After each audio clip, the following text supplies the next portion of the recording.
do you get jealous to know that the person that you love is having sex with someone else or is having intimacy with someone else? I was raised to think that this kind of behavior is wrong and I should be jealous, not because I actually am.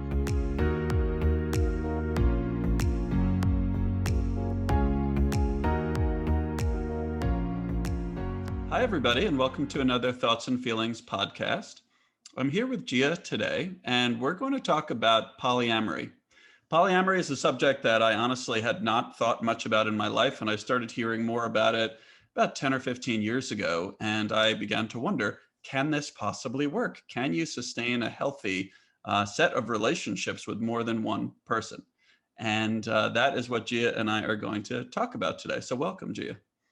I So I think it would be helpful if you give the people watching some background, just a little bit about you and your family background, maybe, and just, uh, where you were born and whether you were close with your mom or your dad, that sort of thing. And then maybe a brief synopsis of your relationships and how you ended up trying out polyamory and that sort of thing. okay. Um well, uh I grew up with a single mom. I was born and raised in the valley. Um Really I had kind of a bland life until I met a wonderful woman, and she I met her at a Denny's of all places. She was my waitress, and I left my number on the table. And it took her 2 weeks to call me back, to call me, and I didn't think I was going to hear from her. And it turns out the reason it took so long was because she was in a polyamorous relationship with her boyfriend at the time, now husband, and they wanted to discuss it and take time to make sure that it was a decision that was good for their entire family, not just for her. Uh, so I entered this kind of what we call it, well, what they call a tribe. They call it their little tribe. And it's grown over the years since then. But there were me, I was with my girlfriend at the time. She was with her boyfriend at the time. And he was actually not seeing anyone else either. So just and she was actually seeing one other guy. So it was the four of us. Bit confusing. Um, it gets more confusing. So I'm going to keep it simple. I ended up dating her boyfriend as well. She and I ended up breaking up, but staying friends while I stayed with him. Due to just life events, he and I had a falling out, and we ended up not seeing each other, but um, we're still friends. And he and her are now married. Their daughter, who they had a daughter at the time, I was close to her as well, uh, has grown. They have expecting another one, and I've seen their tribe grow, and it's really beautiful. Hmm. Um, Okay, I have a lot of reactions and questions, but I'll start by giving you my background as well for the purpose of the dialogue so you know kind of the perspective of the person that you're talking to. So I grew up in fairly conservative Jewish place in Long Island, New York. And I think the Jewish beliefs in the 1980s and early 1990s when I was growing up in the culture that I lived in were basically that they were pretty prude actually. Like the idea of sex before marriage was unusual, and if I were to bring up something like polyamory, like that wouldn't have even been entertained as a concept that were for anything but essentially like an outcast or something like that. So these ideas I was completely they were blocked out of my life. And I guess it didn't seem to matter to me very much because I felt comfortable with the choices available to me. I wanted to date women, and I was in a number of monogamous relationships. And I've only ever been in monogamous relationships. I've never even thought about polyamory. Um, but I think it was like several years ago, I was having a conversation with someone who said, there's a lot of people who are polyamorous and it works for them. And what I found coming out of my mouth was, I don't see how it's possible to have a healthy polyamorous relationship. What about the feelings of jealousy? I guess that was my first thought. So, with that said, I of course reserve my beliefs until I've talked more, and that's the purpose of dialogues like this. But certainly, I wasn't set up to understand and uh, get how they work, polyamorous relationships. So, um, I guess I'd want to start with the obvious question of, do you get jealous to know that the person that you love is having sex with someone else or is having intimacy with someone else? At first, at first, because I also had never entertained the idea of polyamory before I had met this girl. And when I first entered it, it was something I faced and dealt with, but I had to kind of sit there and talk to myself and say, Gia, this was the relationship type that you chose. Are you getting jealous for any actual reason, or is it just because society says you should be jealous? And a lot of the times it boiled down to, I was raised to think that this kind of behavior is wrong and I should be jealous, not because I actually am. I understand that she loved me and she loved him, and as two separate different entities, and that even though she was with him at the time, she was going to be with me pretty soon. It was worth it to be with her. Wow. And after a little while, the jealousy just kind of, you're just like, what am I jealous of? There's nothing to be jealous of. He's not taking her away from me. He's Mhm. not a threat. So it's possible that a partner in a polyamorous uh, tribe, I'll adopt that word. I don't know if that's the word that is commonly used, but it was Relationship. relationship. It's just Okay. relation. So it's possible that a partner could try to take someone away from you, but in this case, that was not the case. It was a trusting set of Exactly. relationships where you didn't have to worry about that. There was mutual respect amongst all the partners involved. Exactly. If it's a healthy polyamorous relationship, there's mutual respect, there's mutual understanding. And the biggest thing is there's mutual communication. Does everybody need to be equally capable at communicating well? Yes. Well, they don't need to be able to communicate. It's one of those things where when you're with someone, you know how they communicate. Um, and then it goes back to having that respect of saying what you're actually feeling to the person because you respect them and they value your opinion. I see.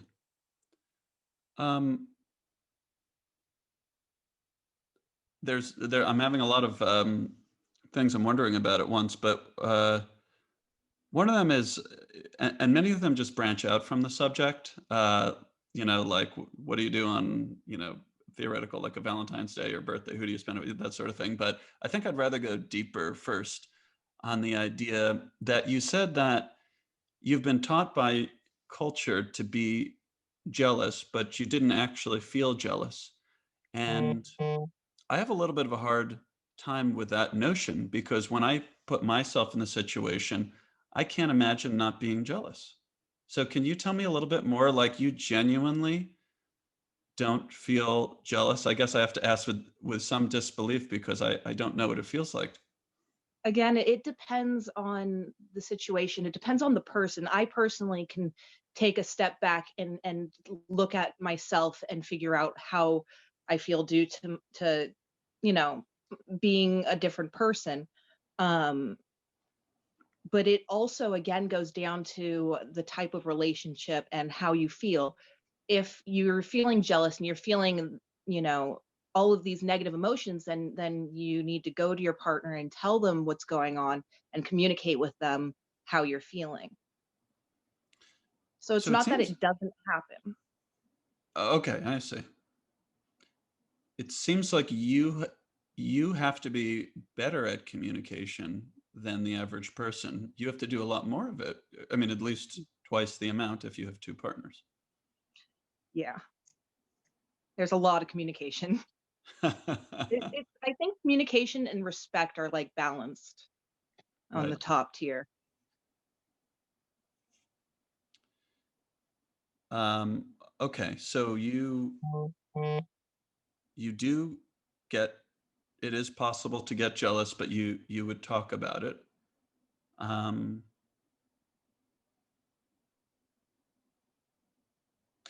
there's such deep there's such like deep kind of psychological thoughts. I'll try to share them as best I can in case there's something interesting that comes from it. I feel like our concept of relationships go back to our early family life and the idea of being securely attached to our parents.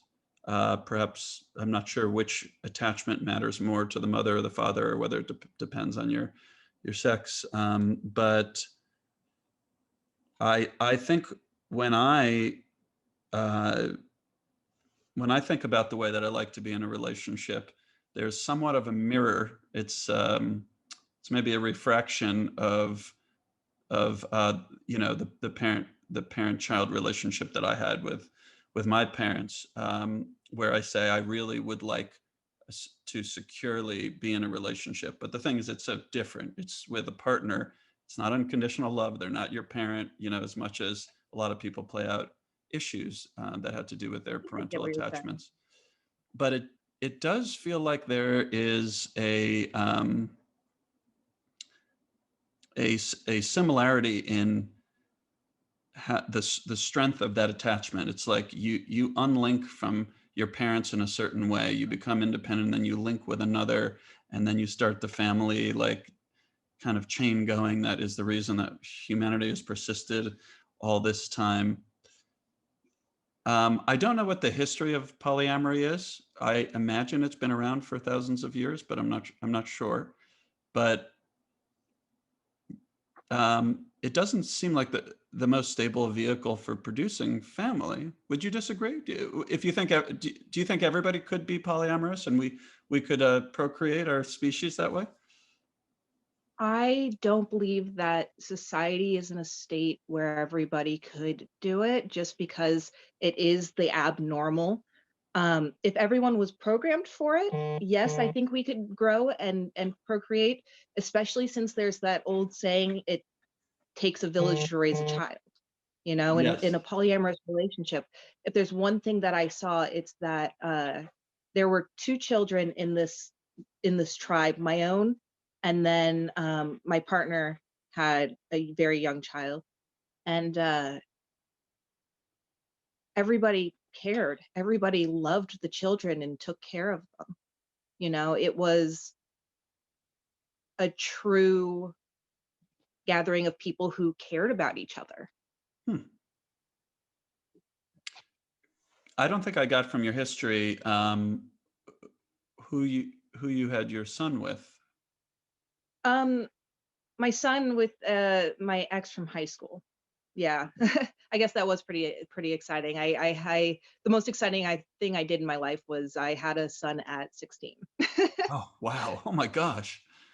Yeah. It's amazing that it seems like you've created a stable life since then. I mean, that seems like a very difficult thing to have it. Was it? Um, it's not stable. It's right now everything's, especially with how things are in the state of things. Hmm. Um, Everything changes day to day, but you got to do what you can when you can with what you got. Hmm. I've just been very lucky. How have you been lucky? Um, my mom is with a man who is able to support all of us, so I've been staying with them since COVID started.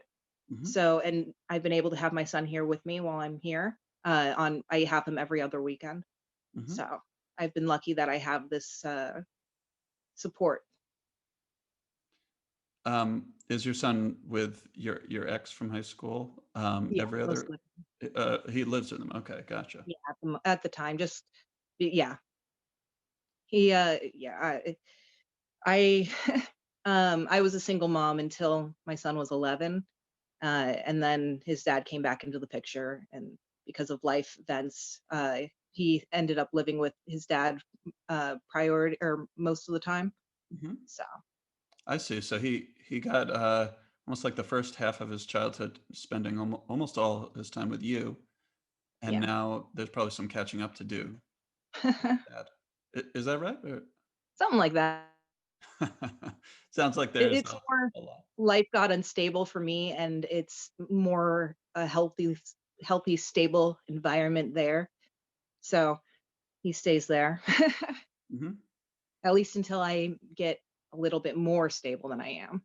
Oh, I see. Well, I'm sorry for assuming that things were just stable and fine just because No, we're getting a chance to talk and you seem level-headed and um I'm glad I project that because that's the state of mind. My mental status can be a little unstable, or I've had in the past some issues. So the fact that I'm stable, that's good. that you come off that way, right? Yeah, Um, I'm doing okay. I see. I'm curious about them. I don't want to pry. I'm curious about some of the things that you've dealt with, whether they're things you were born with or developed in childhood or just as an adult were difficult. You can ask me whatever you want. I'll Oh, let you thank know you. if anything's if I don't want to answer it, I'll let you know. Thank you for your openness. I appreciate that.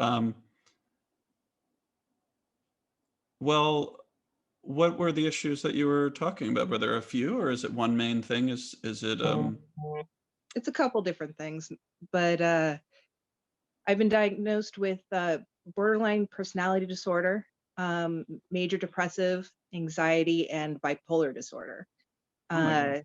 Uh, so the end of 2019 was the worst time of my life, and 2020 was mostly me trying to build myself back up. So uh, I'm in a lot better state now. I'm seeing a therapist. I'm on the right medication, I think, and Mhm. it's all kind of coming to a point where I'm able to be stable again. I'm really happy to hear that in one of the most difficult years in modern history, you've been able to partially rebuild. Externally speaking, because it sounds like internally, 2019 was the worst year that you've had. Yeah, 2020 may be the worst year externally for the world at large. yeah. So it's pretty remarkable that you've been resilient enough to have some rebuilding this past year. Well, thank you. Um, I'm when you say it was really bad, did you have some episodes or some breakdowns essentially because of the disorders? Yeah. So the most recent relationship I was in was a monogamous relationship with a wonderful man. And due to life events, finances, we had some really bad roommates, etc. Uh, the stress put on myself and him caused a breakdown in the relationship. What I didn't know was that the stress I was under then was the beginning of me having a major breakdown, or rather major episode where my anxiety and my depression just ruled everything. Hmm. Um, and it took losing him for me to realize how low I had gotten and for me to fall a little bit lower. Um, and I was in a really dark place in December of 2019. If it weren't for my cats, I don't think I would have survived. So that's when I met, or when I was put on the medication I'm on now, and when I started rebuilding. And ever since I started that medication or that series of medications, um, I've been stable. Well, I had to regrow to stable, but yeah, Do you credit the medications as being like really important to balance things a bit for you in terms of the chemicals? I in today's world with pharmaceuticals ruling everything, Hmm. I'm not a huge fan of drugs for everything. Right. I love homeopathic remedies, Hmm. but my issues were with an imbalance in my brain, and none of the homeopathic remedies I tried worked. I see. So they're a necessary evil. I see.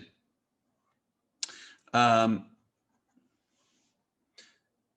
I feel obligated to apologize again for the amount of personal information I'm asking you for. I just find myself really curious because we're talking about the subject of polyamory, and that's underneath a bigger subject, which is love, security, fulfillment, Mhm. um, partnership, and so when I hear about the what a tough time you've had over the last year, and these issues. And then I contrast that with you saying that you had a boring upbringing.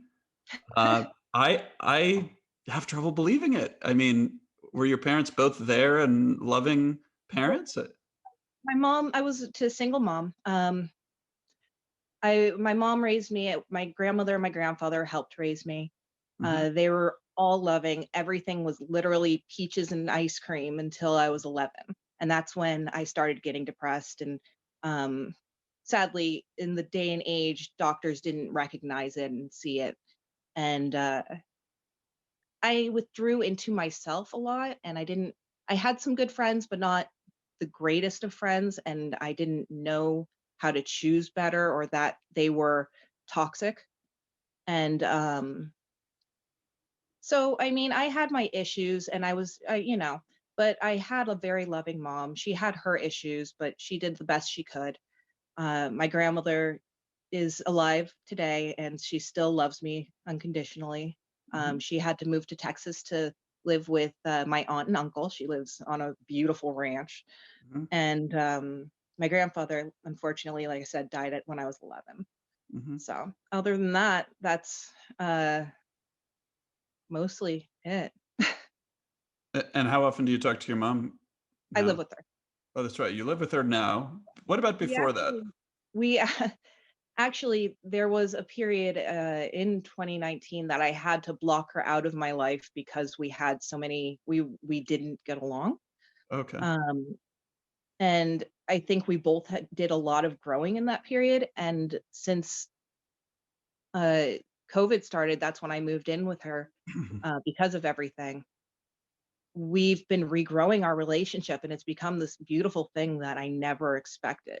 We still have our issues. We're occasionally fight. We're still very different people, but we love each other and we've come to figure out a way to communicate where we're not just fighting. Okay, that's good. Yeah, it can be tough as an adult to form an adult relationship with your mom. Exactly. I get that. Yeah, for me, most of my mental issues, I'm pretty sure were genetic. My grandmother, I'm convinced was is bipolar. She's undiagnosed, but she's atypical. My uncle, he was actually diagnosed with, or his daughters were diagnosed with borderline personality disorder, and so for me, I'm pretty sure just genetic. Wow. A lot of times it can be trauma induced, which there's still the potential in my history with my grandfather dying and everything that happened after that, or in that. Um, that it caused it, but it's one of those things where it's up in the air and I don't really care enough to figure out exactly what it is. That makes sense. Do you feel like when you were younger, throughout all this stuff, there was so much stuff going on in your life? It sounds like things were good up until 11, and and that was the year your grandfather died, and a lot of stuff got difficult. Do you feel like your relationship with love and partnership was fairly normal? I mean, clearly, when you were still a child, 16, you ended up having a baby, so that there's something interesting in that. But let's say when you were like when I had my first kiss when I was 15. Um, and so kind of makes sense for the conservative world that I was in. But yeah, then it was just summer camps and crushes and was it like that for you, at least up until the 16? Um, I don't know. No, it really, I mean, yes. Um, I mean, I think romance was introduced into my life a little bit younger. I remember my first real boyfriend, I was in 4th grade. The first boyfriend my mom teased me about that I remember, I was in kindergarten, and I'm pretty sure he was my first kiss. Okay, Uh, gotcha. but to answer the deeper question I feel like is there, I definitely had issues with attachments and with hyper attachments and over romanticizing things and maybe falling not necessarily deeper in love, but misunderstanding love and thinking I had it when I um it's definitely been a learning experience my entire life. I feel like every time I've been in a relationship, I've learned something new about love and I about see. myself in regards to how I handle love. Right. Interesting. But you, in every relationship, and I think about this with my wife, there's somebody that kind of goes in more, wants to be together and closer more, and someone that's a little bit withholding. It sounds like you would be the more intense one that wants more closeness. Definitely. Right. Okay. Um, I get it. Well, I'm that way yeah, too. Yeah. Yeah. definitely. Um, and you said since you were younger, like that's been clear. You were trying to figure out what attachment means. How strong is attachment when you're with uh, a girlfriend or a boyfriend or whoever it may be, right? Hmm. Oh, so much interesting stuff that goes into this complexity of our world of relationships. Well, as a person that was,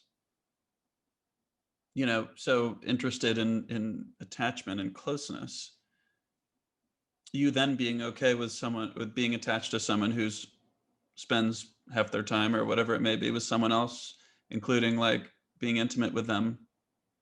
You, She actually lived with them. she lived with him. Okay, so Mhm.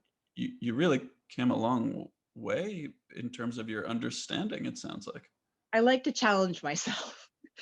I like to challenge the things that make me uncomfortable, and I like to challenge what I feel like I should be feeling versus how genuinely feel. So if I feel like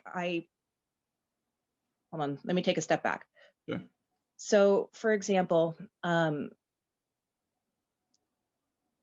with this particular situation, I knew I was going to be uncomfortable and I wanted to challenge that uncomfortableness because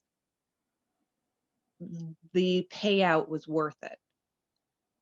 I was able to stretch my own boundaries and learn that I can stretch those boundaries and be okay. I see. You don't know unless you try. And I was comfortable with at least trying. I mean, to be perfectly fair, the hottest girl I had ever seen was willing to go out with me, and it was worth it. Well, that puts a different spin on it because you're like, oh my god, this girl is so Yeah, hot. I she absolutely, no matter, floored me. she floored you. That you're just like, I'll kind of take whatever the conditions are. Like this is new territory for me. Hmm.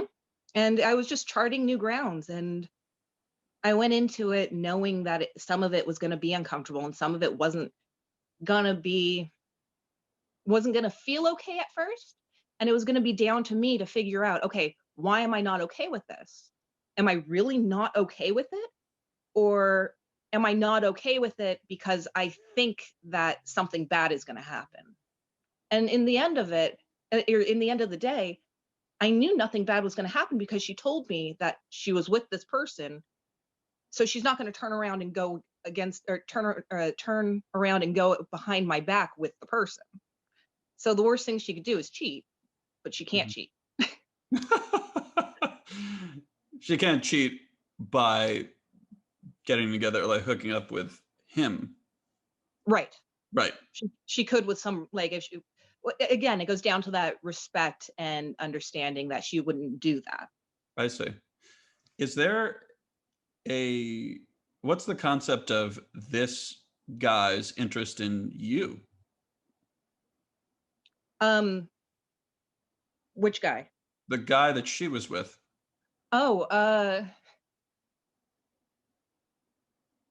it was just one of those weird things that we ended up getting close because I was spending so much time with that tribe, Right. and we just ended up clicking.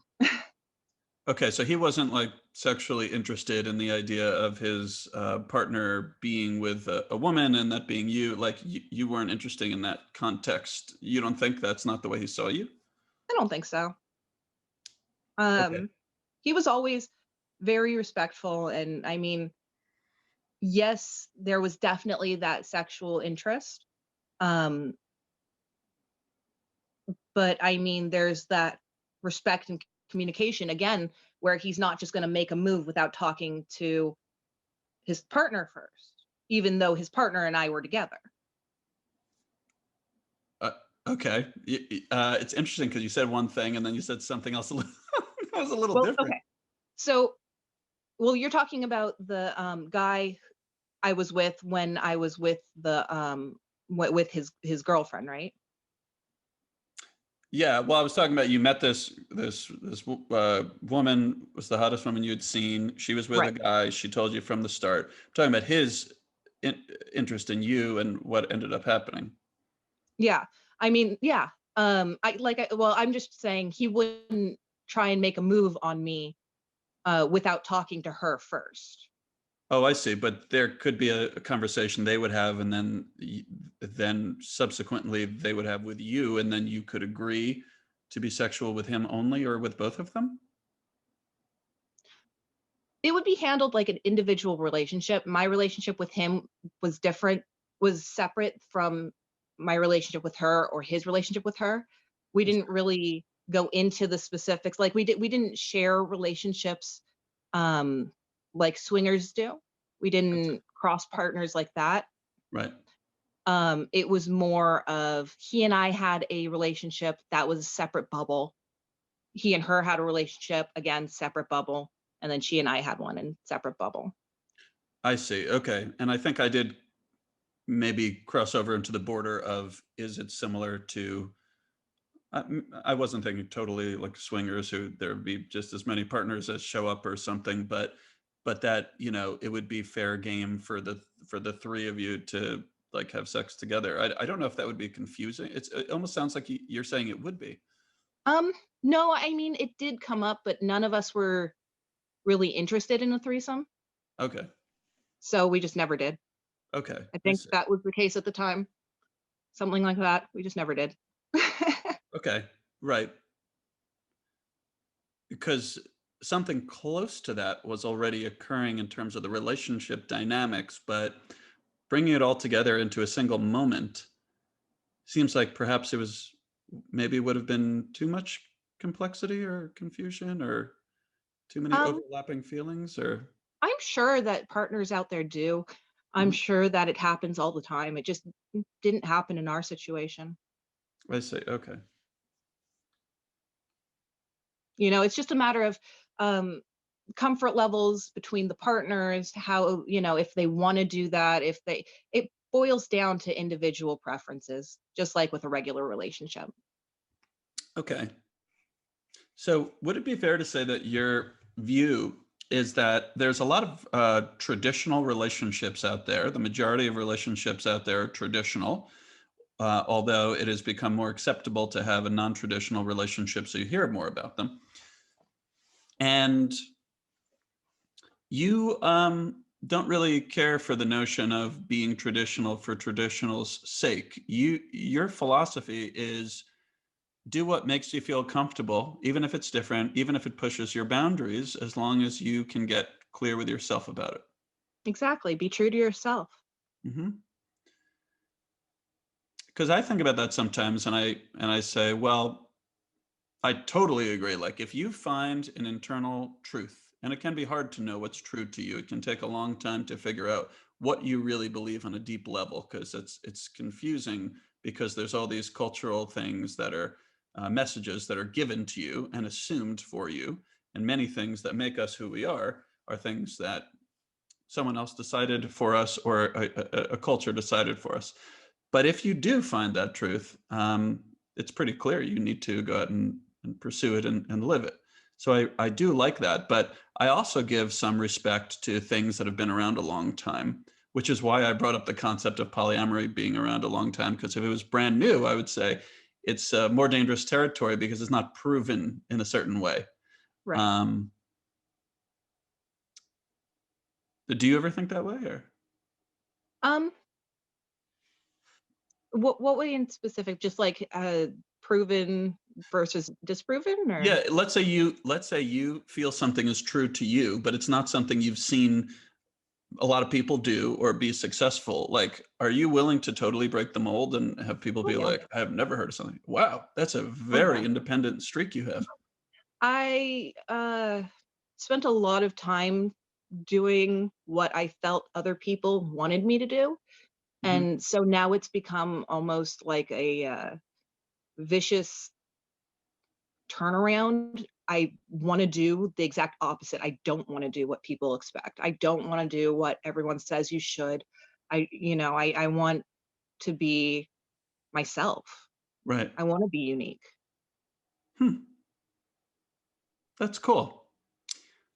I relate to you in a certain way, which I'll share briefly, in that I'm one of the only people that I know that doesn't really respect rules for the sake of rules. If I hear there's a rule, I I basically think to myself, um, do I agree with the rule?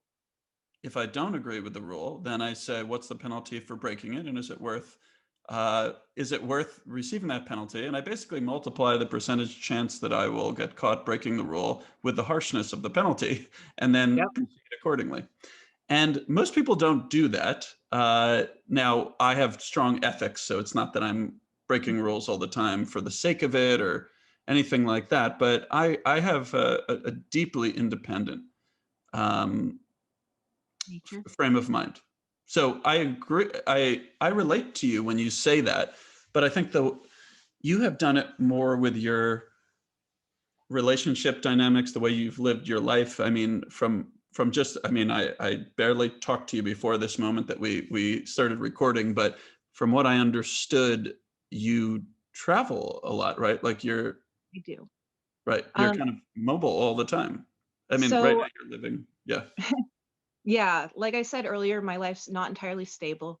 Hmm. My aside from living with my mom, um, I live in my van with my cats, and we just travel across. Currently, we've mostly done California, but we also did a Colorado trip. Uh, we were supposed to go to San Francisco, but COVID canceled that, as well Mm, as the last two trips I wanted to go on. right. um, but outside of COVID, that's how I live until I get an RV. Wow. So clearly you're very independent, but I think that's just one that can be one defining characteristic. But like I lead a life of very high stability, I would say. I travel for vacation, once or twice a year.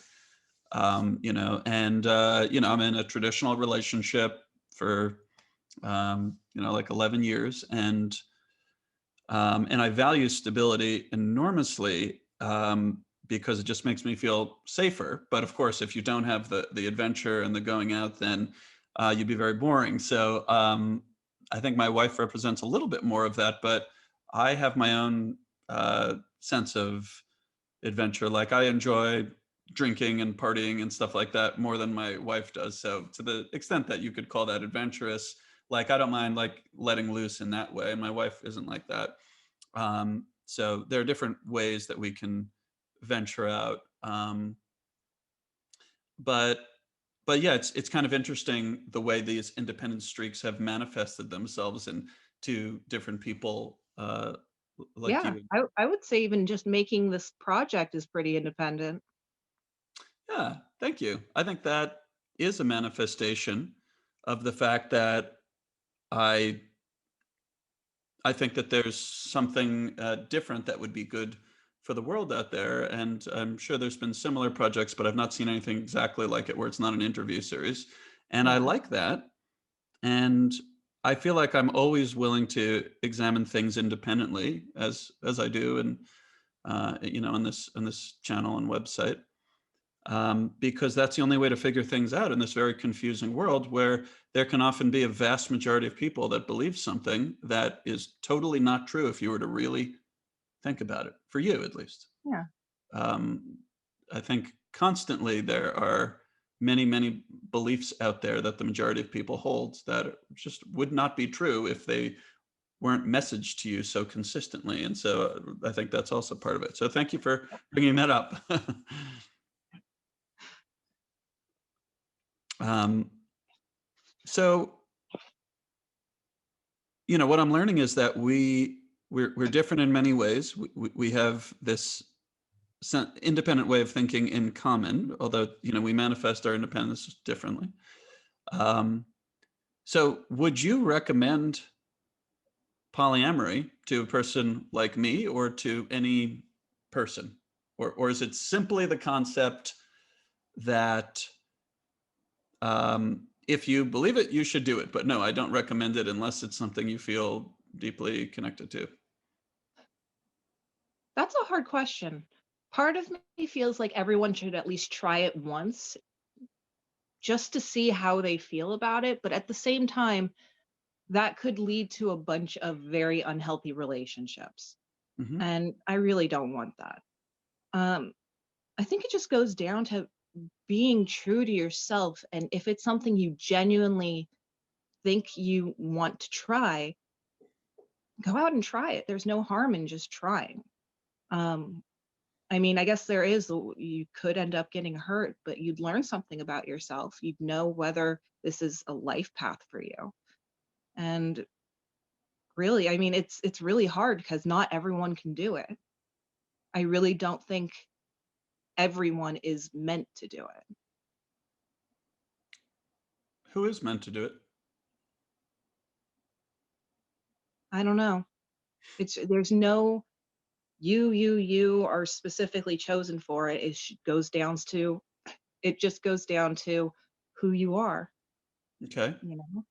There, you can't think of any characteristics that polyamorous people have. I don't know if you know a lot of polyamorous people or if you just happen to have been polyamorous before, and that has nothing to do with who you hang out with or whatever. But I wonder if you see any common characteristics. I would have to think a strength in communication would be one of them if you're going to be successful. I mean, I'm sure there's some very unsuccessful polyamorous people that don't communicate well. But yeah, I'm just curious if there's any characteristics that make one more inclined or a better fit for polyamory. A genuine willingness to do anything for love. Hmm. That's the only thing I can think of. Hmm. If you genuinely love love and are willing to do anything just because the sake of loving someone, I would say unconditionally, but you really don't get unconditional love unless it's from your parents. And Right. even then, you don't get unconditional love sometimes. Hmm. And so I think it's just a matter of loving love itself. Hmm. Because if you love love that much, imagine how much you're going to love the right person. If it's the right person, it doesn't matter the type of relationship you're in, if you're meant to be in the right relationship. Or sorry, Mhm. in that relationship. Right. When you said it originally, I liked the way you said it, that people who are willing to do anything for love, but implied in that statement is that polyamory can be a sacrifice. Is that right? Yeah, it can be. Um, I mean, in any relationship, you have sacrifice. Hmm. Just in polyamorous relationship, you have slightly different sacrifices sometimes. You might have to sacrifice, for example,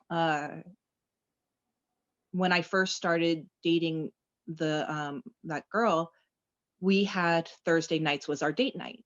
Hmm. So for me, I was sacrificing the rest of the time being alone with her that that we would be together, but it was worth it for that one night. I'm sorry, can I you I say that do have again? I'm trying to take in, can you say that again? yeah, that one was a little confusing, sorry. No, that's fine. So, we had Thursday night okay, let me reverse this one. She was she was living with her boyfriend at the time. He Right. had to sacrifice Thursday nights to me to have her the rest of the nights. I see. So it's one of those things, there's little sacrifices that you make for everything. It's just, is it worth it? Right. And I suppose from one point of view, it's not necessarily, it can be nice if somebody is social and active and, doing something else in a relationship because it may bring them happiness, and partners don't give each other everything. You always need to go to the outside to get things, whether it's from, friends, family relationships, or in this case, other, uh, romantic partners.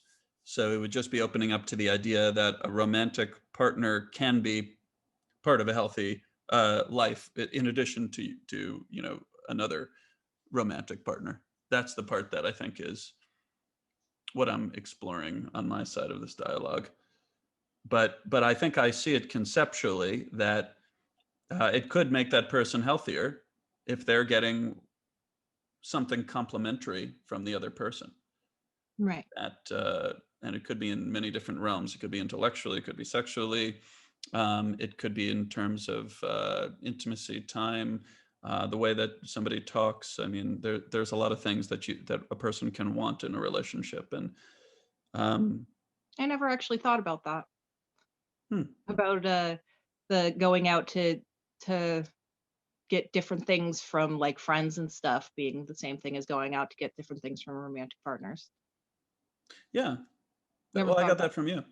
that. I mean, not that you had cemented the concept, but that was the implication, or at least that's what I started thinking of when you said that. I don't have enough experience to say for sure if that's a thing, Hmm. but I could definitely see that it could be. Hmm. I don't know if it's, seeking more out or just how do I put it? I mean, it was never really about seeking more. It was just about, "Oh, we found someone," like, it's not like we're trying to find people. It's just someone just happened to cross your path and really click. Right. But in this conversation, there's a lot of things I've learned. There's a lot of information coming my way, new information where I'm just like, whoa, whoa, that's a thing. That's a thing. So, but one thing really stands out to me that was just a passing comment, which is your initial impression of this woman that you ended up in this polyamorous relationship with, which is that she was so hot and you were like almost couldn't believe she would be interested in you, and this was like an opportunity. So it actually began as either a challenge or like a high desire, and it was Well, like, right? yeah. Yeah. And I'm not the type of person to go after the hottest person or to be swayed by good looks and types of things, mhm, uh, which is one reason it shocked me so much to meet her. It was yeah. just everything about her, how she carried herself, the way she talked to us, the way she joked with us. Who's us? I was with a friend at Denny's when I met the girl. I see. So you were enchanted. Yes, that is a very good word for it. And you would have been fine if she wanted to just date you. The fact that she came with a partner, would it be fair to say that that was, maybe not ideal, but intriguing. Yeah, that it was definitely intriguing. She she came with a partner and a baby, and the baby was really cute. I know. Anyway, Yeah, yeah. no, it was intriguing. It was one of those things where again I had to sit there and ask myself if it was something that I was willing to try and do. And yeah, we did like a trial date I came and hung out with the group, with the tribe, and just to see how I click with everyone, just to see if it's what I wanted. And it went well. Hmm.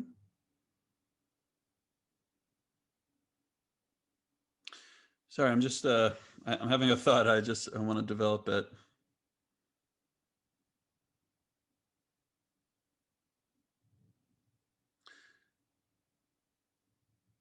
Yeah, I'm not sure exactly where this is coming from, but I'm curious if you feel you deserve the best possible loving relationship. I believe everyone deserves the best possible loving relationship. And that includes you. I'm asking about you Right. though, because there's philosophy and then there's personal deep feeling that maybe you don't even feel Including myself. externally. Yeah. Including myself. So when this woman was with the guy and not with you, there wasn't a moment where you said, "Oh, maybe if I was better at something or, whatever, then she would just be with me." There wasn't ever that feeling. I don't think so. Because from the very, very, very beginning, like I said, she was upfront and honest about it. Right. And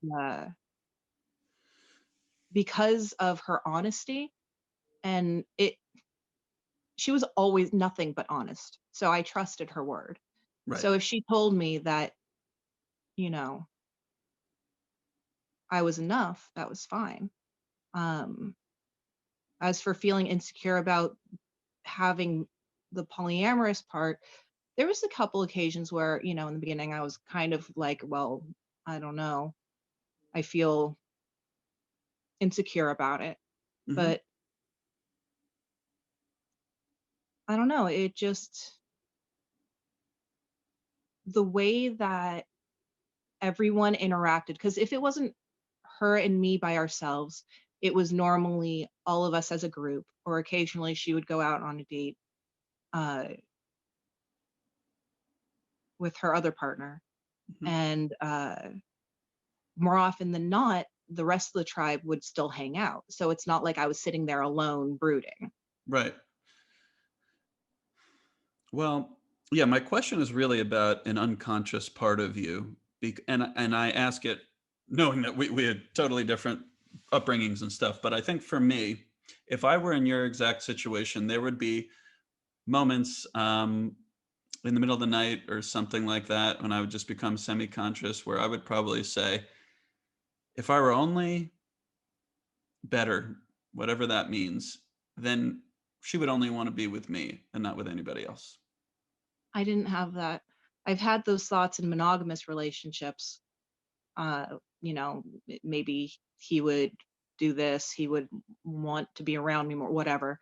But it was always such a secure, again, it goes down to the communication. It was Yeah. just always secure. Uh-huh. Very interesting. And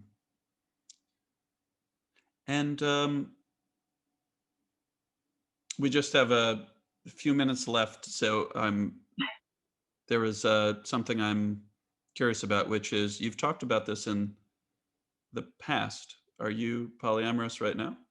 I am not. Well, okay.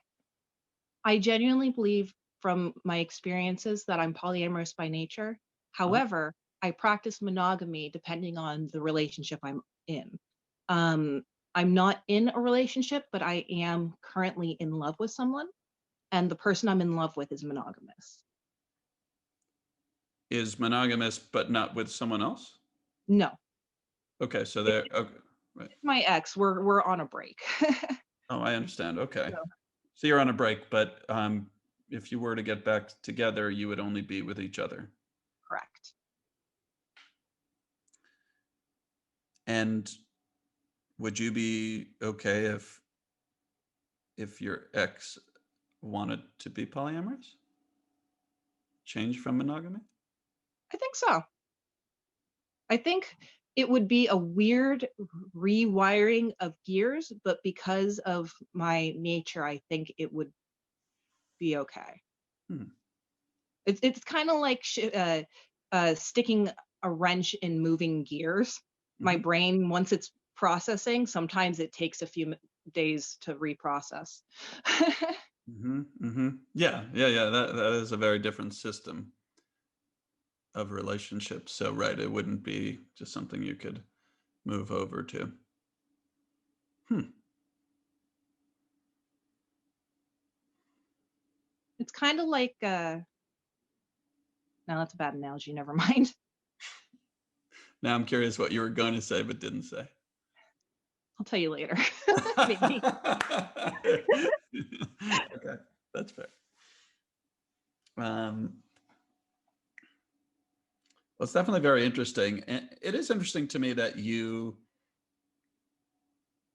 it sounds like I don't know, but we'll settle into a monogamous relationship, even though you say you're polyamorous by nature. Unless you just feel that's totally random. I guess I'm imputing a little bit of intentionality or This one is very much, again, specific to me. I don't think everyone who is polyamorous by nature, or everyone who's monogamous is monogamous by nature. I think it depends. Everyone has to figure out what their own individual nature is. Mhm. And for me, it's just very easily polyamory because of how I interact with people, and I mean with partners, and monogamy can be a bit of a challenge for me sometimes because I form these cliques with people. Oh, wait, no. Mhm. And yeah, so for me it's very, very easily that. And another question is popping up as you're talking. So when you're in a relationship with your current, with your ex, who's your most recent relationship, does that does he or she? I'm not sure. Did you say if it was a man or woman? He- He does Yeah, he have to worry that you might suggest a polyamorous relationship and he might not be down for that? no. Only because we've discussed it before. At least in Yeah, we've definitely discussed it before. And from what I know about him, I don't know if he would handle it well anyway, and I don't want to put him in that uncomfortable position. Okay. Um, because what I'm thinking is, let's say I were to date, in the past, if I were to date somebody who I knew had been polyamorous, I would think of them a little bit as someone that kind of understands that, for lack of a better term, relationships can be like a buffet and you could have a lot of different foods and a Right. lot of different partners. And they're kind of down with that. So if they happen to see someone they're interested in, that might become an option. And it would make me Yeah. feel concerned, I guess. But That's fair. Again, it goes down to respect and communication. Um, I would hope that he would know that I respect him enough to not do that to him. right. Um, and additionally, I would hope that he would communicate these concerns to me, and that way I could tell him that I wouldn't do it to him. Yeah. The communication piece is echoing very strongly every time we talk about any of these tricky issues. I Yeah, mean, it's big. yeah, it almost sounds like to be polyamorous successfully. I'm not sure how we define that, but certainly to like have a multi-year polyamorous, Healthy. right, in a healthy way, you need to um, you need to be comfortable with human sexuality in all of its many manifestations, in the same way that traditional monogamous partners need to understand that you might be attracted to somebody who's walking down the street, but that Exactly. you have the respect to not ask them out or something. But that these human urges and impulses and feelings exist. It sounds like you have almost mastered the that honesty, which even manifests itself as actual relationships with multiple partners. You're just more comfortable with a bigger definition of what's possible in relationships, and you're not limiting yourself. You're not lying to yourself. And have to imagine a lot of people do that in order to stay within the constraints of what's acceptable in their circles of life. But yeah, you're just in a more open world, and being more and just being very honest within it, and stopping and starting relationship types as makes sense for the phase of life you're in and your partner's desires. Yeah.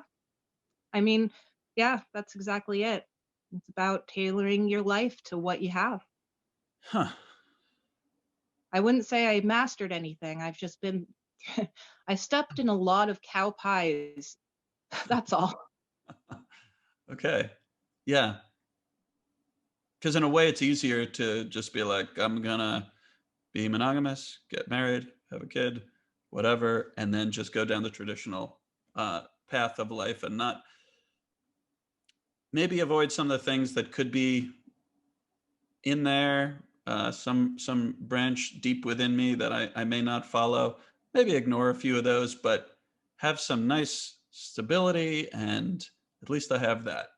That's not a benefit you enjoy, and you're okay with that because you get more of your own personal truth.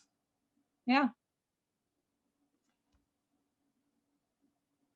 This is this is a lot to think about. And so, just as we're ending the relationship, the relationship, as we're ending the conversation, I want to give you like a little bit of my impression, because coming in to the dialogue, I um just like, I don't know what someone polyamorous is like in terms of how loose they are with all definitions of relationships and sex and stuff like that.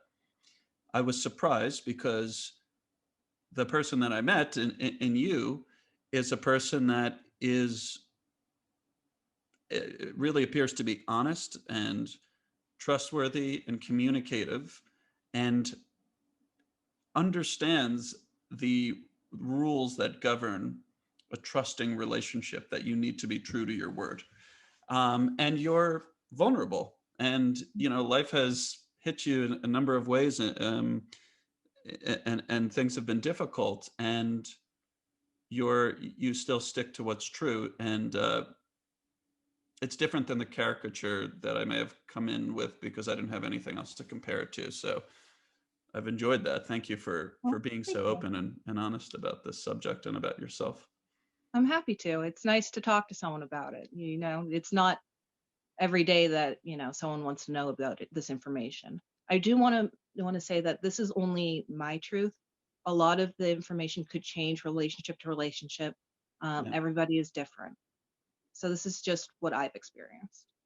Yeah, I also got that sense really strongly, that someone else that I talked to could be like, "Oh, no, no, no! For me, polyamory is totally different," and it would just be a different world from what you've said. But I think there's probably some truth about polyamory in general that runs through what you said.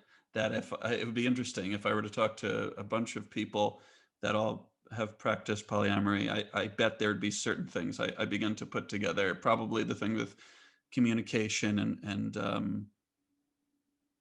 the fact that it's difficult and it requires a higher standard of being okay with doing things that are not immediately culturally accepted for most people, and caring more about love, as you say, than about doing the thing that's easy. Very Oh. true. Okay, anything else you want to say before we end the dialogue? No, I think Okay. that's it. All right. Well, thank you very much. This has been super interesting. It's a pleasure talking to you.